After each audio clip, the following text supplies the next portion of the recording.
70 years ago, in a small town in modern Telangana, a young man, moved by the words of his teacher on social justice and equality, set out on a unique quest. For the next 13 years, he'd walk across India, trudging from door to door, begging wealthy landowners to part with 1/6 of their land to be redistributed to landless farmers. This man was Vinoba Bhave, an independence activist and disciple of Mahatma Gandhi. And this movement was called Bhudan, meaning donation of land. Later, he was joined by Jayaprakash Narayan, another independence activist and an avowed socialist, and extended the movement to donation of wealth, or Sampatti Dan. And that was to engage business leaders. Early in 1955, India's most preeminent business leader found himself responding to a letter from Jayaprakash Narayan asking him to donate 1/6 of his income. This business leader obliged unhesitantly. Not just that, he corrected the numbers that his team had calculated and communicated to Mr. Jayaprakash Narayan, saying, "No, I insist that my 1/6 income should be income from all sources, including from the trusts." But alongside this contribution, he sent a letter to Jayaprakash Narayan, which said something like this: "Mr. Narayan, I don't believe I agree with your vision of capitalism, or what do you think of its place in history? I believe evolved capitalism and cooperative systems are, by far, if not the only, some of the most efficient ways of decentralizing economic power and delivering efficiency." This man was J.R.D. Tata, and later a predecessor to Mr. Ratan Tata, who will be here shortly. 60 years ago, J.R.D. Tata was espousing the first principles of impact investment, or evolved capitalism. That is, profit plus purpose equals impact. And right at that time, a little away from Bombay in Anand, Gujarat, India's first significant dairy cooperative was turning 10 years old. Today, at 70 years of age, Amul has 5 billion in revenues and returns 80% of its profits back to the 3 million farmers it serves. Vinoba Bhave felt the pain of the poor, landless farmers and was prepared to fight for social justice, whatever be the sacrifice. But Amul is a reminder that J.R.D. Tata was right. We can build capitalism 2.0. We can build a system that speaks for the poor. We can build an impact economy which makes capital and profits moral again. We're already on our way to building these impact economies. And I had recently requested KPMG to do some numbers to tell us, what does this look like? And what we found was that all of you have tirelessly and collectively built an impact economy which is now about $268 billion. And it serves a little over 500 million underserved stakeholders. By 2020, it is possible to build the core impact economy of nearly $500 billion, serving 1 billion underserved stakeholders. Ladies and gentlemen, the tipping point is nigh. Now, we have come a long way. Even in our annual summits, you heard that from Tracy and Ronnie. From the first time we met in London till today, we have grown 9 times, just like our sector. And today we should draw strength from the fact that there are 900 revolutionaries in this summit from 54 different countries. We are not alone. In the manner of Vinoba Bhave, you're all on a quest. Explorers and pioneers of impact in your own countries. You've already traveled from far-off places, so thank you for that. In the next 10 minutes, join me on a little world tour to rediscover this world from the lens of impact investing. Now, interestingly, in medieval times in Europe, when they drew maps, only the known world was marked. The unknown world used to be left blank with a line across it, here be dragons. So let's follow those intrepid questers, Drake, Ibn Battuta, Vasco da Gama, Columbus, and see what's happening in the impact world. Let's start going from 77 degrees east to 90 degrees east, from Delhi to Dhaka to our newest NAB, Bangladesh. Sheikh Mujibur Rahman's Bangladesh gave social entrepreneurship a big fillip in 2006 when Grameen Bank and Muhammad Yunus won a Nobel Peace Prize. Their billion-dollar market is going to grow by 50% in the next 3 years. So I want to request the Bangladesh delegation to rise, and please welcome Arastu Khan and Farhad Raza, who are leading this delegation. Please rise. Let's see the One second, the Bangladeshis. Okay, thank you. Sit. Please sit. Dutch traveler Abel Tasman helped map Australia in the 17th century, and it is now firmly on the impact map. In fact, our NAB leaders, they are trying to make sure that their values are enacted into law and are building a $300 million wholesaler where private capital will match public capital. And across the Tasman Sea, New Zealand, whom we just formally admitted, is breaking new ground. So please welcome our Australian New Zealand delegations led by Rosemary Addis, David Wood, Sally McCutcheon. Please rise and show yourselves and give them a welcome to the summit. Thank you. Let's travel 70 degrees north now from Sydney to Seoul. And in South Korea, they just breached the $500 million mark for the impact market. And our NAB there just persuaded the government to build a $300 million fund of funds. Across the Korea state, Japan market just doubled.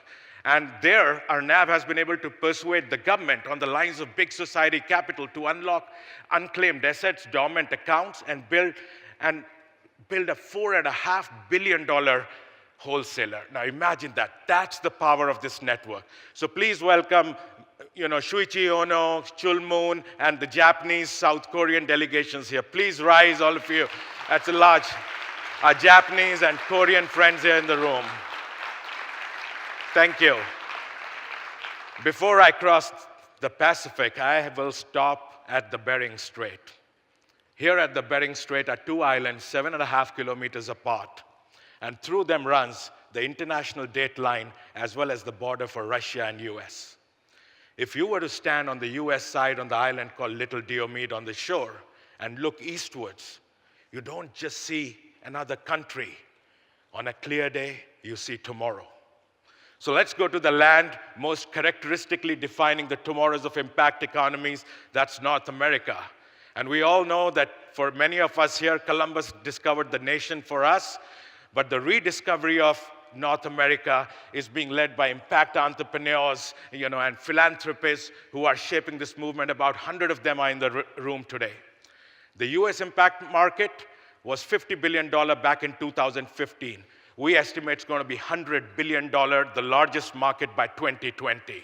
They are also getting amazing regulatory support. This last Friday, the US president signed into law the BUILD Act, which is going to transform OPIC and put impact investment centrally and squarely in the development finance agenda. And across the Great White North in Canada, the government is writing their own national social finance strategy. The country just issued a first federal social impact bond. The government eased laws to make sure philanthropies can do investing. So please welcome Darren Walker, Adam Jagulski, and our big US, Canada delegation here. Please rise, our biggest international delegation. Where are our American friends and Canadian friends here? Okay. Don't be shy. Okay, let's travel across the Sierra Nevada desert to my new home, LATAM. Along the ancient relics of Aztec and Mayan, the newest discovery in Mexico is a $125 million fund of funds just founded this year by Sonan Capital. With 30 members, our Mexico NAB is as vibrant as their after-flea parties. And if you don't believe it, go in February to Merida. Across the Amazon, in Brazil, our NAB worked alongside the government to build a national impact investment strategy. This June, when I was there at the biennial, I found LGT had made 2 investments of $20 million each, the largest in the country thus far. Vox Capital was celebrating its first exit at 26% IRR. And across the Andes, Chile, We admitted them this spring. Their board includes former President Lagos, whom I had a pleasure of meeting earlier this year. Santiago in Chile is going to be the venue for our 2019 summit. So please mark the date, 7th, 8th November on your calendar. And in Argentina, where G20 head of states meet in 50 days from now, the government started the first fund of funds. The stock market regulator is making ESG regulations right now as we speak. The first SIP just got launched last month. The RISE Fund made a $20 million investment in an education startup, something Argentina had never seen. And next door, in Uruguay, they are not just shining on the football field. Uruguay, which is part of our Southern Cone NAB alongside Argentina, has engaged their National Development Agency to be part of the efforts. So ladies and gentlemen, please welcome Rodrigo Villar, Beto, Celia, Marcos, Sebastian, Alejandro, Angelica, Carmen, and our LATAM NABs here. Welcome to the summit. Where are our Latinos? Okay, welcome. There are only opportunities in impact in all corners. Dragons just haunt maximization of profit without purpose. Let's cross the Atlantic and see what's going on in Europe. Portugal is vibrant with social impact bonds. They even persuaded the government and are building a $55 million social innovation fund. It's also home to Gulbenkian Foundation, a major supporter and a torchbearer of the movement there. In France, President Emmanuel Macron has announced a French Social Business Act. Solidarity funds have already allowed those saving for their pensions to invest up to 10% of their AUM in social sector stocks. Across the Rhine, Germany now has two social impact bonds and is home to Bertelsmann Stiftung. I see Brigitte there, another major supporter of GSG and a torchbearer in the country. In EU, European Investment Fund Social Impact Accelerator, which began operations back in 2013, has earmarked $250 million for social impact. And down in Mediterranean, in Marco Polo's Italy, the last budget saw a creation of a 25 million euros social outcome fund. And up in the Nordics, Finland has been an innovator. I believe 6 social impact bonds. They have the first environmental impact bond of the region, the largest European bond, and the first one for refugees. So it's amazing. And then let's just cross the channel. Because of the great contributions of our founder, Sir Ronald Cohen, UK has been an innovator and an institution builder. Big Society Capital, the Social Finance Global Network, world's first SIB at the Petersburg prison, the first Life Chances Outcome Fund ever done by a government.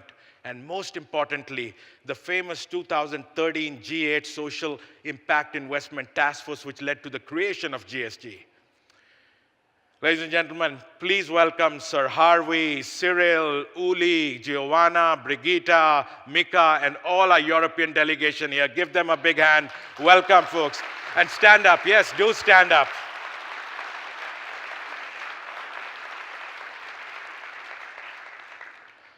Along Marco Polo's Silk Route across the Mediterranean in Israel, they have done 2 social impact bonds, and there are 4 more in the pipeline.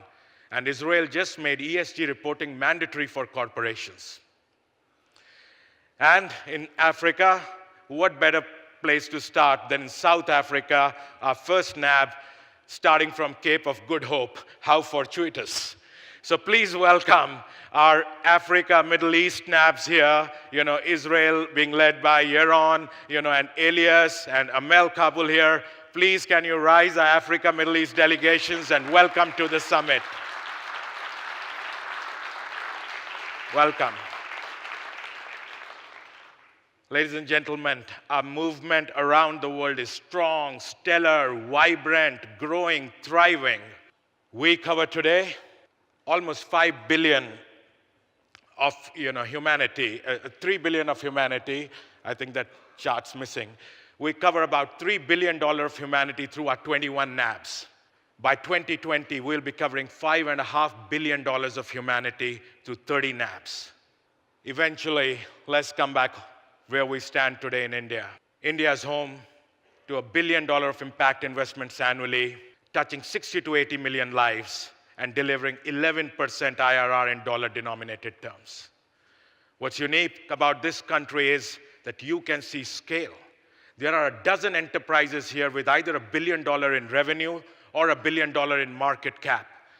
I spoke about Amul in dairy farming. There's Ramki Enviro in waste management, Jain Irrigation in agriculture, AU Financials in financial inclusion. These are all billion-dollar unicorns that you wouldn't find anywhere else.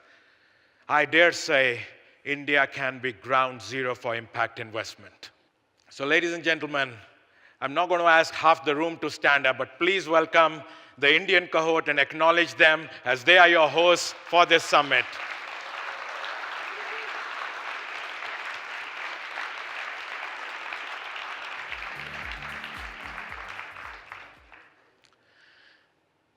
I personally have a strong reason for doing the work I do. I really wanted to see you all together here in India, and we made that call last year. I am a very happy man today, and I'll tell you why. I'm a child of a refugee family. Both my parents were refugees, coming in from what's now called Pakistan. My father arrived here in August 1947 as a 7-year-old boy, landed in Amritsar. The refugee camps were in disarray. He worked as a porter at the railway station there for weeks before the government relocated the families. Youngest of 7, he never studied much, but he learned how to type, write shorthand, and started as a lower division clerk. 40 years later, when he retired, he was still typing. My father may not have educated himself much, earned him much, but I can tell you this, that clerk had a vision. He knew how to disrupt the low-income cycle and had an intergenerational view of this. He invested in our education at great sacrifice. We lived very humbly, but we went to schools people from our economic strata could never do. So I stand here today, the son of a clerk, living proof to the power of education, the power of impact. And I'm so proud we are launching not $1, but $2 billion education outcome funds today, and we'll do that later in the day.